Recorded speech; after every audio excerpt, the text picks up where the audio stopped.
Hello.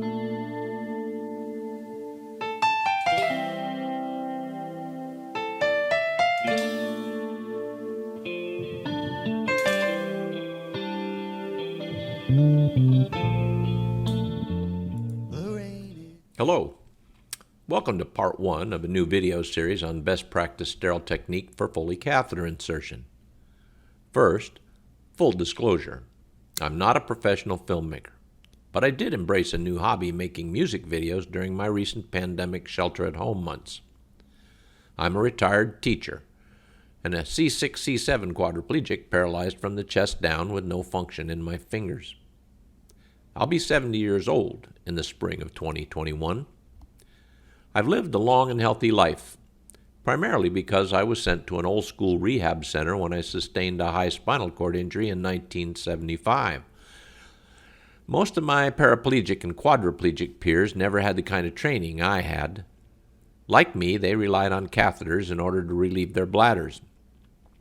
But sadly, most of them died long ago, primarily from complications brought on by using the non-sterile catheter technique that has been the new normal in nursing schools over the past 40-some years.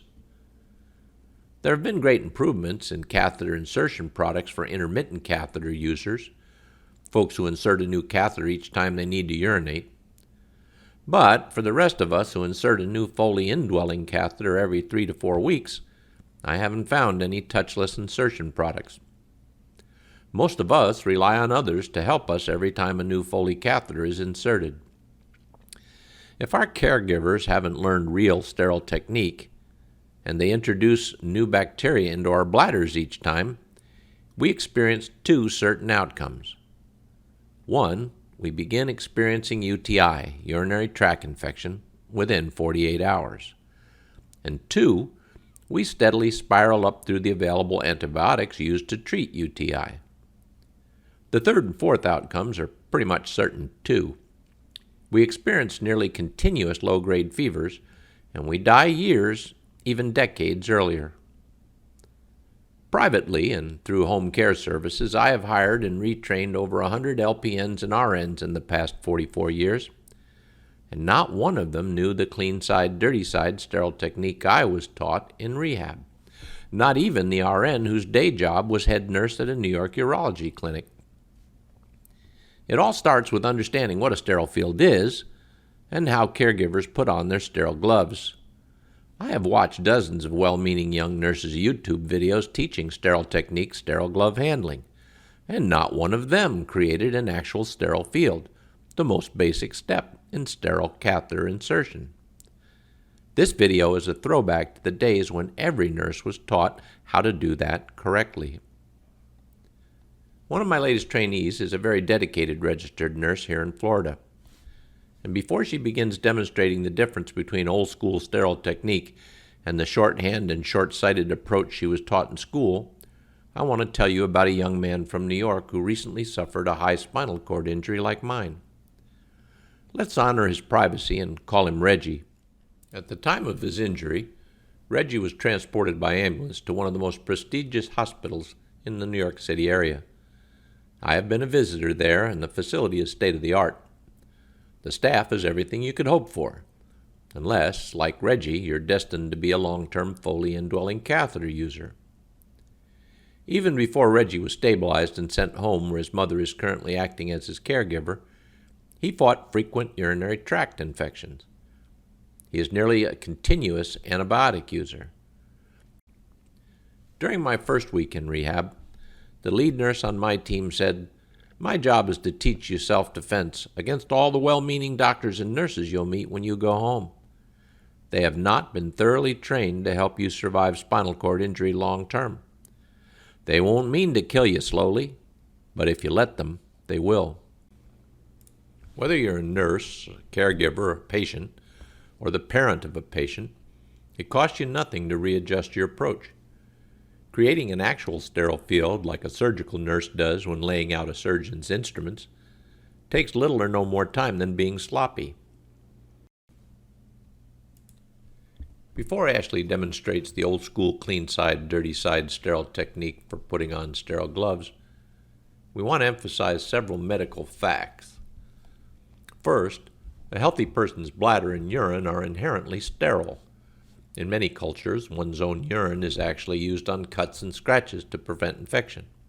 The second fact that relates to this video is that human sweat is basically urine, made of the same urea that cleanses our bodies of toxins and minerals. The third fact is that the sweat which perpetually oozes out of the pores of our fingers is never sterile. It is contaminated by everything we touch and by the never-ending slough of dead skin cells. Even seconds after washing our hands, touching a mirror is proof positive of how quickly sweat reinstates itself on our hands. Watch closely as Ashley shows you what you'll see on most videos about sterile gloves. If you've been to nursing school, you've probably seen it there too.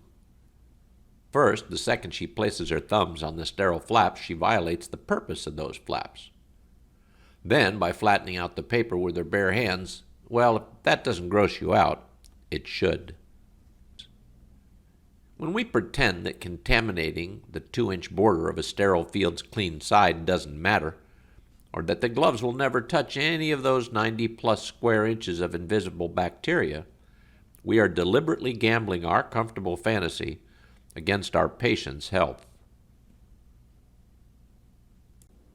Let's start our better way demonstration with this piece of fancy typing paper. We'll call the white side the clean side and the fancy side the dirty side. The object of true sterile technique is to never place our sweaty, dead cell sloughing hands on any part of the clean side or sterile field we want to create. Every sterile glove kit is wrapped in sterile paper deliberately designed so that bare human hands never need to touch the clean side. For the first part of this demonstration, we've replaced the commercially folded sterile paper wrapping you'll find in every sterile glove set with this same fancy typing paper. We hope this helps you to see and recognize why the packaging is folded the way it is. Note that each of the first sections you must touch in order to unfold the wrapping are all the dirty side of our sterile field. When you can see the 2 clean side flaps, you are at the point where most nursing schools have changed procedure over the years. But watch as Ashley slides her thumbs and pointer fingers under the flaps, pushes her hands together, and pinches the dirty side of the paper by using her opposing fingers to bend the paper, making it easier to pinch. Sometimes a second gentle tug is usually enough to make both gloves accessible. To all you tidy folks out there, please resist the natural urge to flatten out the paper. Your need to be neat is not a good thing in this case. Now that you know better, we hope you'll learn to do better. Finally, Ashley will do it all again with a standard sterile glove kit. Thank you for watching our amateur and not-for-profit attempt to improve the medical world just a little. I'll shut up now and let you listen to more of Charlie Lang and Bar Scott singing Coming Around.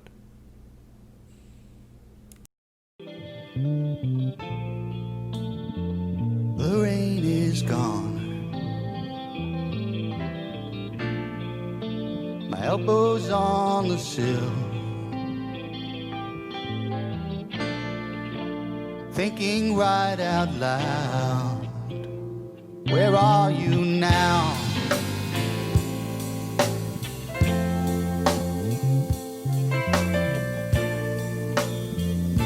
Life goes on. What did I think I'd see?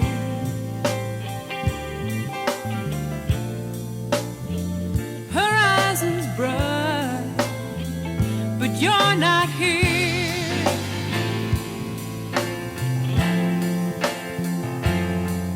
Can we turn around? Have we seen enough? Have we learned enough to know the planet spins, tides rise and fall? Say our time has come again.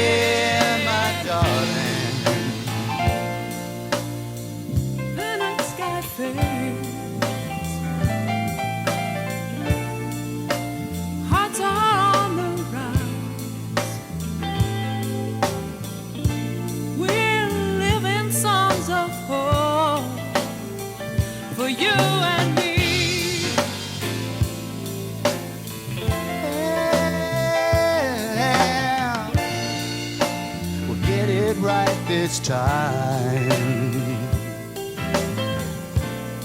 Then we'll finally know that second chances come.